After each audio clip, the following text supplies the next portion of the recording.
So welcome student to my channel. I am Ankit Jha और आज हम लोग पढ़ने वाले हैं क्लास 8 का चैप्टर 1 जो कि है रैशनल नंबर्स। तो रैशनल नंबर्स होता क्या है वो हम लोग देखेंगे इस चैप्टर में, और रैशनल नंबर्स तो जानेंगे ही, साथ में बाकी नंबर्स के बारे में भी जानेंगे। जैसे सबसे पहले हम लोग देखते हैं कि नेचुरल नंबर्स क्या होते हैं। What are natural numbers? ठीक है, नेचुरल नंबर्स वो होते हैं जो कि काउंटिंग नंबर्स होते हैं, जिसको हम लोग काउंट कर सकते हैं। काउंट कहाँ से करेंगे? काउंट कहाँ से स्टार्ट होता है? पहले आपको अगर हम बोले कि आपके पास कितने पेन हैं तो आप बोलेंगे 1। जो है उसका काउंटिंग 1 से शुरू होता है और अनगिनत तक जा सकता है, मतलब इन्फिनिटी तक। ठीक है, तो counting numbers are rational numbers, simply we can say. Okay, correct. Then after whole numbers. Whole numbers क्या होते हैं? होल नंबर्स क्या होते हैं? होल नंबर्स वो नंबर्स होते हैं जो कि टुगेदर जो हमारे नेचुरल नंबर्स होते हैं उसके साथ अगर जीरो को हम ऐड करते हैं तो वो होल नंबर्स हो गए। मतलब जो नेचुरल नंबर्स है वो तो कहाँ से कहाँ तक है? नेचुरल नंबर्स कहाँ से कहाँ तक है? 1 से लेके इन्फिनिटी तक। और इसमें हम एक और इधर जीरो लगा दिए तो वो क्या हो गया हमारा? तो वो हमारा हो गया होल नंबर्स।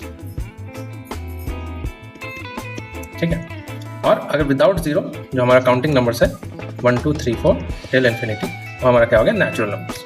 नेचुरल नंबर्स को नेचुरल नंबर्स क्यों बोलते हैं? क्योंकि नेचर में कोई भी चीज़ या तो हो सकता है, नहीं है तो उसकी बात ही नहीं होगी, तो होगा तो उसकी काउंटिंग 1 से शुरू होगी और वो एंड कर सकता है कितने भी आगे इन्फिनिटी तक। ठीक है, और होल नंबर्स क्या हो गया कि आपके natural numbers along with zero.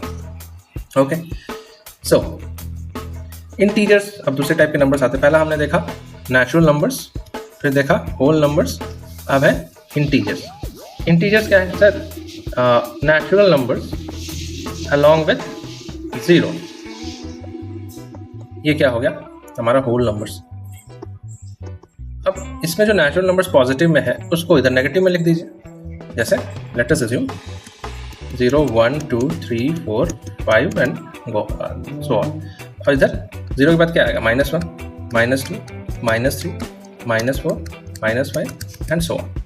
तो ये जो दोनों का कलेक्शन है ना, इसको हम लोग क्या बोलेंगे? इसको हम लोग बोलेंगे व्हाट? इंटीजर्स। इसको हम लोग बोलेंगे इंटीजर्स। और अगर जो कि पॉजिटिव है, जो कि 1 से 0 से बड़ा है, उसको हम लोग बोलते हैं पॉजिटिव इंटीजर्स।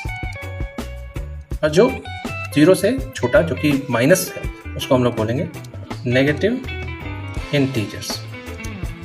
और जीरो क्या है? जीरो ना ही पॉजिटिव है ना ही नेगेटिव है। ठीक है, it is the neutral integer.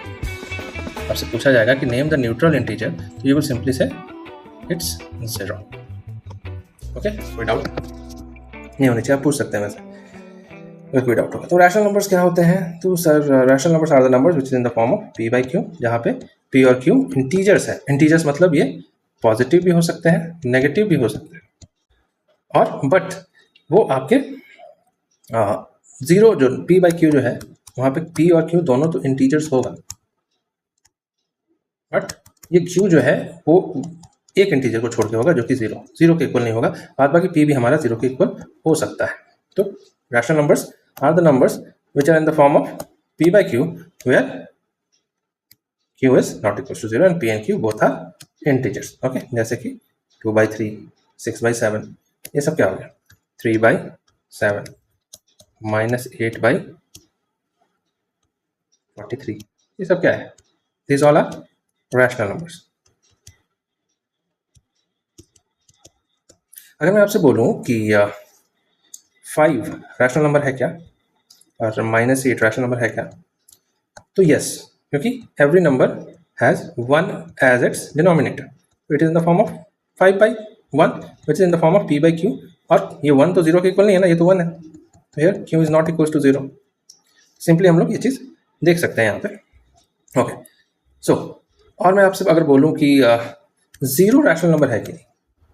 Yes, 0 is a rational number. Why? Because 0 भी 0 by 1 के फॉर्म में है, जहाँ पे डिनोमिनेटर जो है वो 1 है।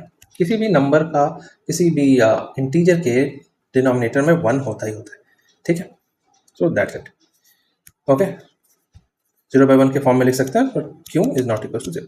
अच्छा, 7 by 0 रैशनल नंबर है क्या? तो नहीं, नहीं है, because yes it is in the form of p by q where p and q both are integers, but here q is equals to 0, so we can easily say that no, it is not a rational number. Okay, so अब हम लोग start करने वाले हैं closure property. तो ये हो गया रैशनल नंबर क्या था. नेक्स्ट वीडियो में हम लोग देखेंगे क्लोजर प्रॉपर्टी के बारे में, closure property of rational numbers. ठीक है, अलग अलग प्रॉपर्टीज हैं यहाँ पे. क्लोजर प्रॉपर्टी है, कम्यूटेटिव प्रॉपर्टी है, एसोसिएटिव प्रॉपर्टी है, एडिटिव इनवर्स है, मल्टीप्लिकेटिव इनवर्स है, डिस्ट्रीब्यूटिव प्रॉपर्टी है. देखिए एडिटिव इनवर्स, मल्टीप्लिकेटिव इनवर्स तो ठीक है, इसमें भी कंफ्यूज होते हैं वैसे बहुत सारे बच्चे, लेकिन ये जो प्रॉपर्टीज है ना 1 2 3 6, इसमें सबसे ज़्यादा कंफ्यूजन होता है. Most students gets confused. तो हम लोग इसको अपने नेक्स्ट वीडियो में देखेंगे, जो कि आज इवनिंग तक ही आ जाएगा. ओके, और एडिटिव इनवर्स और मल्टीप्लिकेटिव इनवर्स में भी अगर आप कंफ्यूज होते हैं तो नो इश्यूज, हम लोग इसको देखेंगे. और मिलते हैं नेक्स्ट वीडियो में. तब तक के लिए